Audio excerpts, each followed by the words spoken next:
저는 올해 69입니다. 그동안 살아오면서 수많은 일들을 겪었지만 이번 일만큼 제 마음을 뒤흔든 사건은 없었습니다.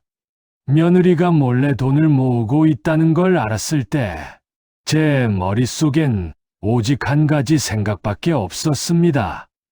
역시 세상은 믿을 게 못 된다.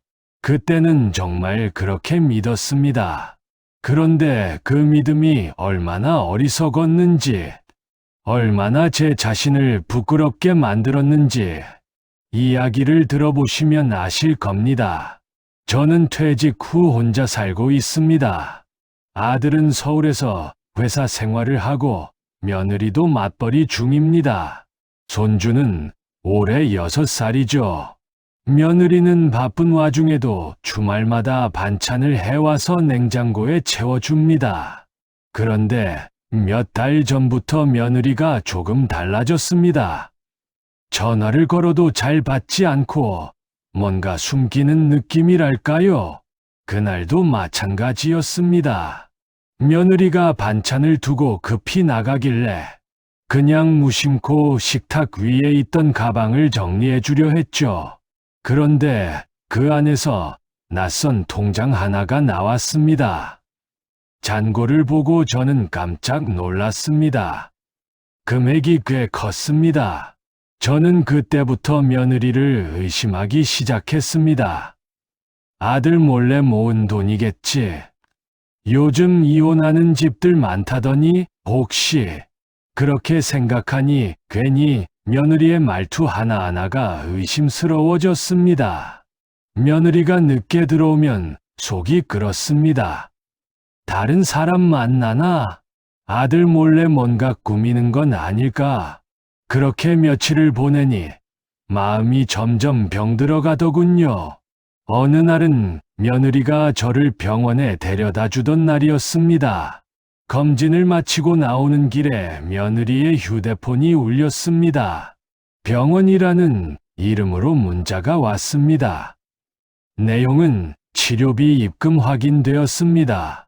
그 순간 머릿속이 하얘졌습니다. 역시 무슨 병이 있나? 아니면 누구 병이지? 그날 밤 저는 잠을 이루지 못했습니다. 며느리가 숨기고 있는 병, 돈, 그리고 병원. 이 세 가지 단어가 제 머리를 계속 맴돌았습니다.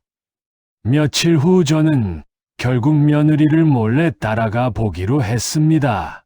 양심에 찔렸지만 도저히 마음이 진정되지 않았습니다. 그날은 흐린 오후였습니다. 며느리는 평소보다 훨씬 일찍 집을 나섰습니다. 저는 멀찍이 뒤따랐습니다. 그녀는 버스를 타고 시내 외곽 쪽으로 갔습니다. 도착한 곳은 낡은 건물이었죠. 유리문 위에 작게 적힌 글씨가 보였습니다. 아동발달재활센터. 저는 순간 멈춰 섰습니다. 왜 여기에 왔을까? 조용히 창가 쪽으로 다가가 안을 들여다봤습니다. 그 안에서 며느리는 손주의 손을 잡고 있었습니다. 아이의 입모양이 조금 어눌했습니다. 선생님이 손가락으로 그림을 가리키면 손주가 천천히 따라 말하려 애쓰고 있었습니다. 그 작은 입술이 얼마나 떨리던지 제 눈가가 금세 젖었습니다. 그제서야 깨달았습니다. 손주가 언어 치료를 받고 있었던 겁니다. 며느리가 모으던 돈, 그건 손주의 치료비였던 거죠. 그녀는 제게 단 한 번도 이 사실을 말한 적이 없었습니다. 병원비 걱정할까봐, 괜히 마음 아파할까봐, 그녀는 모든 걸 혼자 감당하고 있었던 겁니다. 그날 밤, 저는 집에 돌아와 아무 말도 하지 못했습니다. 아들이 퇴근해 돌아왔지만 저는 그저 멍하니 앉아 있었습니다. 그리고 몰래 손주 앨범을 꺼내봤습니다. 사진 속 그 아이는 늘 환하게 웃고 있었죠. 이 아이가 이런 고생을 하고 있었구나. 그제야 제 눈물이 터졌습니다. 며칠 후 저는 며느리에게 물었습니다. 요즘 힘들지 않아? 그녀는 잠시 웃더니 말했습니다. 괜찮아요, 아버님. 우리 아이가 많이 좋아졌어요. 저는 울컥했습니다. 그동안 혼자 고생했구나. 그녀는 아무 말 없이 고개를 숙였습니다. 그날 이후 저는 며느리 몰래 통장 하나를 만들었습니다. 제 퇴직금 일부를 그 통장에 넣고 손주 이름으로 명의 변경을 했습니다. 이 아이가 나중에 알게 되면 이건 할아버지의 마음이야. 그렇게 스스로 다짐했습니다. 그런데 반전은 거기서 끝이 아니었습니다. 며느리가 돈을 모은 진짜 이유는 또 다른 데 있었습니다. 몇 주 후 저는 몸이 좋지 않아 병원에 갔습니다. 검진 결과 수술이 필요하다는 말을 들었죠. 그때는 그저 막막했습니다. 병원비가 부담스러워 아들에게도 말을 못했습니다. 그런데 며칠 뒤 병원비가 이미 납부되어 있었습니다. 간호사가 말했습니다. 따님이 미리 처리하셨던데요. 저는 깜짝 놀라 말했습니다. 딸이요? 저는 딸이 없는데요. 그 간호사가 고개를 갸웃하더니 말했습니다. 며느님이 본인 성함 대신 아버님 딸로 써놨어요. 그 순간 제 가슴이 쿵 내려앉았습니다. 그녀가 모은 돈은 손주 치료비뿐만 아니라 제 병원비까지 감당하려고 했던 겁니다. 저는 병실 침대에 앉아 한참을 울었습니다. 세상에 이런 며느리가 또 있을까요? 그녀가 제게 해준 일들은 한 번도 생색낸 적이 없었습니다. 그저 묵묵히 가족을 위해, 제 아들을 위해, 제 손주를 위해 그렇게 살고 있었습니다. 퇴원 후 집에 돌아왔을 때 며느리는 미역국을 끓여놓고 기다리고 있었습니다. 그녀는 말했습니다. 아버님, 이제 건강 챙기셔야 해요. 저희가 있으니까 걱정 마세요. 저는 눈시울이 붉어져서 말했습니다. 그래, 이젠 내가 도와줄 차례구나. 그날 이후 저는 매주 손주 치료센터에 같이 갔습니다. 손주는 조금씩 또렷하게 말을 하기 시작했습니다. 할아버지, 사랑해요. 그 한마디에 제 눈물이 쏟아졌습니다.